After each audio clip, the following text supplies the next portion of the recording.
Good morning, students. Today we are going to do the remaining 3 questions of exercise 3. I think it is 3 ना? Yes. Okay.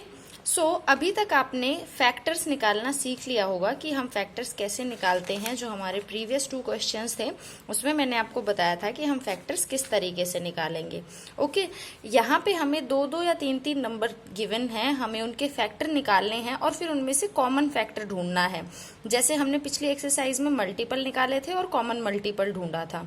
ठीक है, उसके बाद हम उनका हाईएस्ट कॉमन फैक्टर निकालेंगे। लेट अस सी question number 4। इसमें फर्स्ट पार्ट में आपको 4 और 10 के फैक्टर्स निकालने हैं और उसके बाद कॉमन फैक्टर्स ढूंढने हैं। तो ये देखिए 4 जो है वो 1 की टेबल में आता है, 2 की टेबल में आता है और 4 की टेबल में। फैक्टर्स वो नंबर होते हैं जिनकी टेबल में ये वाला नंबर आए। जो आपने नंबर यहाँ लिखा है ना, जिसके आपको फैक्टर निकालने हैं, उसकी टेबल में ये नंबर आना चाहिए, वो उसके फैक्टर होते हैं। ठीक है, तो 10 जो है वो 1 की टेबल में आता है, 2 की टेबल में, 5 की टेबल में और 10 की टेबल में। ठीक है, इस तरीके से हम इनके फैक्टर लिख लेंगे। हम यहाँ लिखेंगे फैक्टर्स ऑफ 4, फैक्टर्स ऑफ 10। अब इसमें से कॉमन फैक्टर अगर हम छाटेंगे तो हमारे पास है 1 जो कि दोनों का फैक्टर है, यानी 1 की टेबल में 4 भी आता है और 10 भी आता है। उसके बाद हमारे पास है 2 भी जो है इनका कॉमन फैक्टर है, 2 की टेबल में भी ये दोनों ही आते हैं। बाकी 4, 5, 10 की टेबल में दोनों नंबर्स नहीं आते हैं। तो इनके कॉमन फैक्टर्स हो गए 1 एंड 2। इस तरीके से आपको करना है। एक पार्ट इसका F मैंने यहाँ किया है, इसमें आपको 12, 18 एंड 36 के फैक्टर्स निकालने हैं। पहले आप 12 के फैक्टर्स निकालेंगे कि किस किस की टेबल में 12 आता है। 1 की टेबल में आता है 2, 3, 4, 6 और 12 की टेबल में 12 आता है। ठीक है, आपको सिंपली क्या करना है, नंबर लिख देना है और फिर मन मन में सोचना है, टेबल लेनी है मन मन में। 1 से शुरू हो जाना है आपको कि कौन सी टेबल में ये वाला नंबर आता है। इजी ही नंबर आपको दिए मिलेंगे, ऐसा नहीं कोई ऐसा नंबर दिया मिलेगा जो शायद आपको पता ही ना हो कि किसकी टेबल में आता है। ठीक है, नेक्स्ट है 18 आता है 1, 2, 3, 6, 9 और 18 की टेबल में।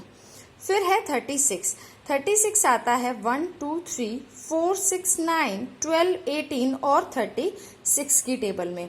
यहाँ अगर हम कॉमन फैक्टर छांटेंगे तो हमारे पास है 1 जो कि तीनों में आता है, तीनों 1 की टेबल में आते हैं, तीनों 2 की टेबल में आते हैं, तीनों 3 की टेबल में आते हैं, 4 की में नहीं आते हैं, ये 18 नहीं आता है। फिर तीनों 6 की टेबल में आते हैं। तो इनके जो कॉमन फैक्टर्स हो गए हैं वो है 1, 2, 3, 6। ठीक है, ये इसके कॉमन फैक्टर्स हैं। कमिंग टू नेक्स्ट क्वेश्चन, इसमें भी आपको पहले कॉमन फैक्टर्स निकालने हैं, उसके बाद आपको हाईएस्ट कॉमन फैक्टर निकालना है। इसका भी कर लेते हैं। चलिए पहले बी पार्ट कर लेते हैं, 5th का 9 एंड 15। ये मैं आपको चलो करके दिखा देती हूँ। ठीक है, क्वेश्चन नंबर 5 का पार्ट बी आपको निकालने हैं 9 एंड 15 के फैक्टर्स। आप लिखेंगे 9 आपको देखना है किसकी टेबल में आता है। 1 की टेबल में आता है, आप लिख देंगे। 2 की टेबल में 9 आता है, नहीं आता। 3 की टेबल में आता है, लिख देंगे। 4 की टेबल में भी 9 नहीं आता। 5 की टेबल में नहीं आता। 6 की टेबल में नहीं आता। 7 की टेबल में नहीं आता। 8 की टेबल में नहीं आता। लास्टली किस में आता है, 9 की टेबल में। फिर हम यहाँ लिखेंगे 15 जो है वो 1 की टेबल में आता है, 2 की में नहीं आता। 3, 5 जा 15 होता है। ठीक है, 4 में नहीं आता, 5 में आता है, 5, 3 जा 15 होता है। 6 की टेबल में नहीं आता। 7, 8, 9, 10, 11, 12, 13 इनकी टेबल में नहीं आता। 14 में नहीं आता, सीधा किस में आता है, 15 में। तो इस तरीके से इनके भी हम निकाल लेंगे कॉमन फैक्टर्स।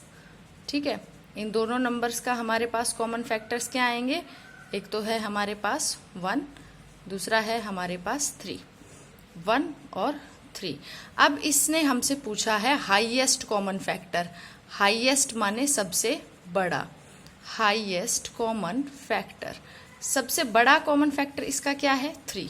तो हम क्या लिख देंगे, यहाँ 3 लिख देंगे। 3 जो है इसका सबसे बड़ा कॉमन फैक्टर है। ठीक है बेटा, इस तरीके से आपको करना है। इसका एक और मैं करवा देती हूँ आपको, लास्ट वाला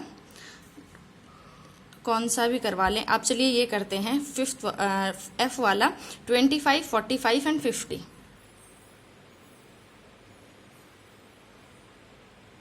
ये देखिए हमने लिख लिए हैं। अब हम लिखेंगे 25 किस किस की टेबल में आता है। 1 में आता है, 2 में नहीं आता है, 3 में नहीं आता, 4 में नहीं, 5 में आता है, 6, 7, 8, 9, 10 नहीं आता है, यहाँ आगे तक किसी में नहीं आता है, सीधा किस में आता है फिर 25 में आता है। ओके, नेक्स्ट हम लिखेंगे 45। 45 1 की टेबल में आता है, फिर 5 की टेबल में आता है, फिर 9 की टेबल में आता है।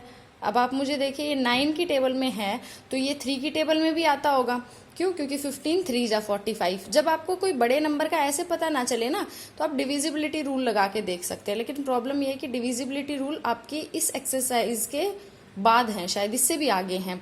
ठीक है, तो यहाँ पे आप देख लीजिए जो कॉमन होते हैं ना, जैसे 3 और 9 का डिविजिबिलिटी रूल सेम सा ही होता है। बड़ा नंबर जो है वो 9 की टेबल में आ जाएगा, 3 की जो 9 की में आएगा वो 3 की में आएगा ही आएगा। ठीक है, तो यहाँ हम एक और लिख लेते हैं, इसका 3 है, उसके बाद इसका 15 है, और उसके बाद है 45। सिमिलरली 50 के हैं हमारे पास 1 है, 2 है, उसके बाद 5 है। ठीक है, इस तरीके से हम इसका लिख लेते हैं। ये देखिए, सब लिखने के बाद हमारे पास कॉमन फैक्टर्स बचेंगे। कॉमन फैक्टर्स हम निकाल लेंगे। इसका कॉमन फैक्टर है 1 जो कि तीनों में आता है, फिर है 5। ठीक है, इसके अलावा इनका कोई भी कॉमन फैक्टर नहीं है, और हाईएस्ट कॉमन फैक्टर सबसे बड़ा जो है इनका क्या है 5 जो है वो बन जाएगा इसका HCF। ठीक है, इस तरीके से आपको करना है। कमिंग टू नेक्स्ट क्वेश्चन, इसमें पूछा हुआ है which of the following pairs are coprimes. Coprimes वो नंबर होते हैं बेटा जिनका कॉमन फैक्टर 1 होता है, जिनका HCF क्या हो 1 हो। 1 के अलावा कोई ऐसी टेबल ना हो जिसमें वो दोनों इकट्ठे आते हो। ठीक है, अब देखिए 9 और 12 है, ये 1 के अलावा 3 की टेबल में भी दोनों इकट्ठे आते हैं। ठीक है, अब 3 और 8 है, ये 1 के अलावा क्या किसी टेबल में इकट्ठे आते हैं। सिमिलरली इसमें है 15 और 3, तो 15 और 3 की टेबल में 15 आता है ना, तो 15 तो 2 में हो गया। तो 3 और 8 जो हैं वो को प्राइम नंबर्स हैं, यानी ये सिर्फ 1 की टेबल में आते हैं और अपनी अपनी टेबल में आते हैं। बाकी कॉमन किसी भी टेबल में नहीं आते, किसी और टेबल में भले ही आते हो, कॉमन नहीं आते हैं। ठीक है, सो 3 और 8 आपके क्या हो गए को प्राइम नंबर्स हो गए। ये वाला क्वेश्चन आप इसी में टिक लगा के कर लेना। ओके, ये आपकी एक्सरसाइज यहाँ फिनिश होती है। नेक्स्ट हम कल करेंगे, कोई भी डाउट हो पूछ लेना। Thank you.